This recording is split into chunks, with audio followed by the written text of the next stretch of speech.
Our coverage at the 2014 State Fair continues here tonight from the fairgrounds, and something's smelling good in the air. I know what it is. It is celebrity chef Ann Burell and the fantastic dishes that you've been making up here at the fair today. Great to see you. You too, and it's always good to be back at the fair. Yeah. I mean, I think what's smelling so good is like the funnel cake and the Gianelli sausage in the air.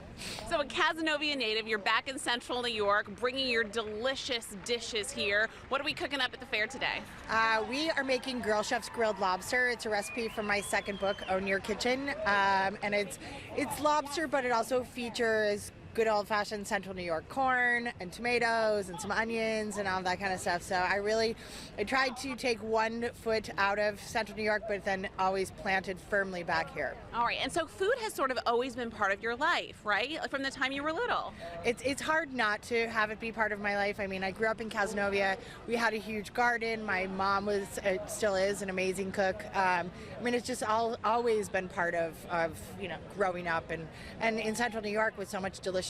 How is it? It's impossible not to have it be part of your life. Of course. Okay, so if there's one mistake maybe that chefs make when they're in the kitchen, what would it be? Well, home cooks, I mean, have a thing about just not tasting their food as they're cooking. And I mean, in restaurants, chefs taste their food all of the time to make sure it's delicious. And the same rules apply for your home kitchen. Taste your food as you go, and it should taste good. If it doesn't, there's something wrong, so we can fix it.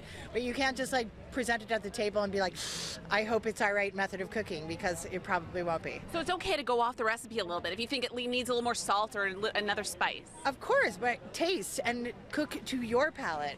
People say to my recipes, oh, well, I don't know if it came out, and I'm like, well, did you like it? You are the chef of your own kitchen. Did you like what happened there? And if you did, it's perfect. Okay, we have to talk about the hair, because we would be remiss if we didn't. This has become a big thing for you. Your hair looks awesome. Oh, thank you. I mean, it's so funny the fascination people have with my hair, and I don't really get it. I mean, it's just hair. Let me see. Let's show off the do. Well, I've got a little cool? Faux hawk mohawk going on now.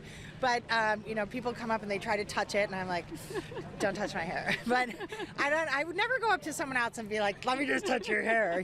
I think it's so weird. But people love it. You know what? If people like it, then I'm going to keep on rocking it. Awesome. It's perfect. And it's so great to see you. Welcome back to Central New York. Thank you, and it's so good to be here at the fair. I mean, we drove onto the fairgrounds, and immediately I was like, funnel cake. I mean, the second we drove onto the fairgrounds, I was like, I'm home. All right, great to see you, and we'll be watching for you on TV. All right, thanks a lot. All right, that'll do it for us for now. We're going to continue our coverage here from the fair throughout the day.